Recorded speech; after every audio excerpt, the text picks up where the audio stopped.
Good morning, dear students. This is your teacher, Mrs. Ashraf. Frequently wash your hands to protect yourself from COVID-19. Let us start our lesson. Layla's sketch of the bridge. And this is the sketch of the bridge. And Layla and Mallika, they both on one pleasant evening, they travelled over the bridge. So first we'll explain about the actual bridge. On the actual bridge, when Layla and Mallika went, Layla observed the 6 lampposts on the bridge. And they are at the equal distance.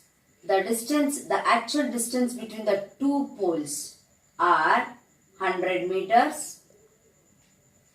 Okay, then 2 to 3, 100 meters. So the distance between two lampposts, that means the distance between every lamppost is equal distance. So from third pole to fourth pole again 100 meters. Again here fifth pole, fourth to fifth pole 100 meters. Fifth to sixth pole 100 meters. So total how many meters there are? 1, 2, 3, 4, 5. That means on the actual bridge total length from first to sixth lamppost is 500 meters. That means the distance between every lamppost is 100 meters. Here you can observe, students, the equal distance is given between every lamppost. So after coming back, the Layla started drawing the sketch map of the bridge. So this is a sketch map. So here what she has done now, she cannot show 100 meters on a paper. So what she started doing? She started reducing the actual distance now. How she reduced the actual distance of the poles?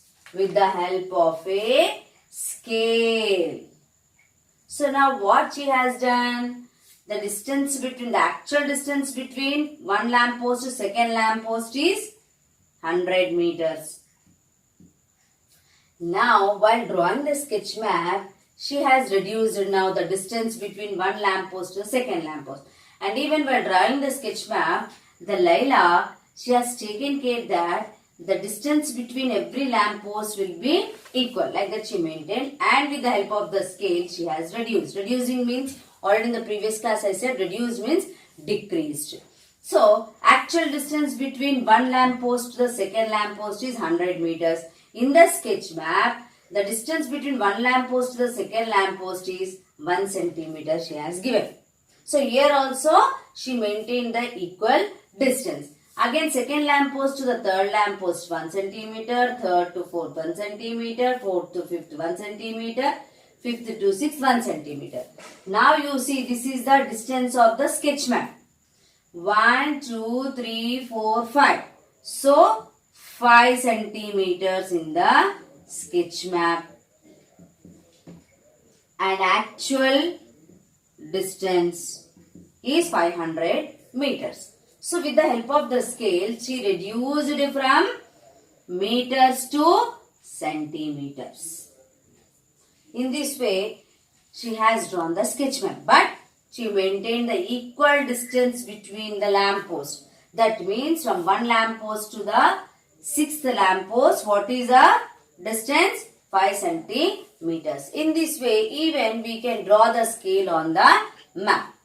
Now, I would like to explain you about the directions.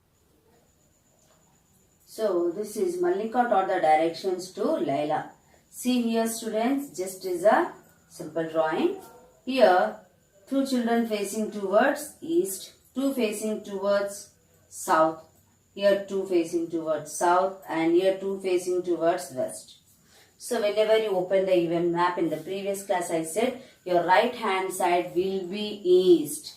Then your left will be west and top will be north and bottom will be south.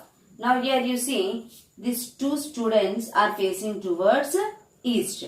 When the first boy, we think he is a Ramu. Ramu is facing towards east.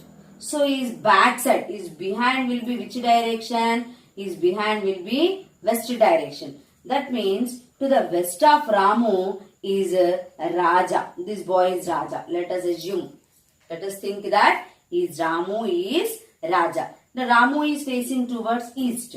When he is facing towards east, Raja is facing towards which direction? You don't think you are facing east direction. But when the question asks, already we have done exercise, to the which direction of Ramu is Raja standing? If they ask, Ramu is facing towards east, then Raja will face towards the west of Ramu. Because behind Ramu, behind means back side. Its back will be west. So Raja is facing back of Ramu. So that means he is facing west of Ramu. So should not confuse. Here also, you think Rani, Raghu. Rani is facing towards south. Then what will be the behind? Means back side of Ravi. It will be north. So if they ask, in which direction of Rani is Raghu standing, means you should say that north direction. Because Rani is facing towards south. But Raghu is facing north of Rani. Because Rani's back side will be north direction. I thought you'll be confused. That's why again I am explaining for you. Because directions you should be very, very clear. Now let us see here Lalita. This is John. Now Lalita is also facing towards south. Turning this side towards south. And John is standing behind. Behind means back of Lalita. If Lalita facing south, then John facing towards which direction of Lalita asking? If directly they ask which direction John is facing south, you can say. But question is, John is facing towards which direction of Lalita? Specifically, Lalita is telling. Lalita is facing south. But Lalita's back will be north. So, John is facing towards the north of Lalita. This already we have done exercise, but you should understand, students. So these two topics I have covered. I'll give you some homework points you will copy down in one book and thoroughly read that points. Thank you. Have a good day.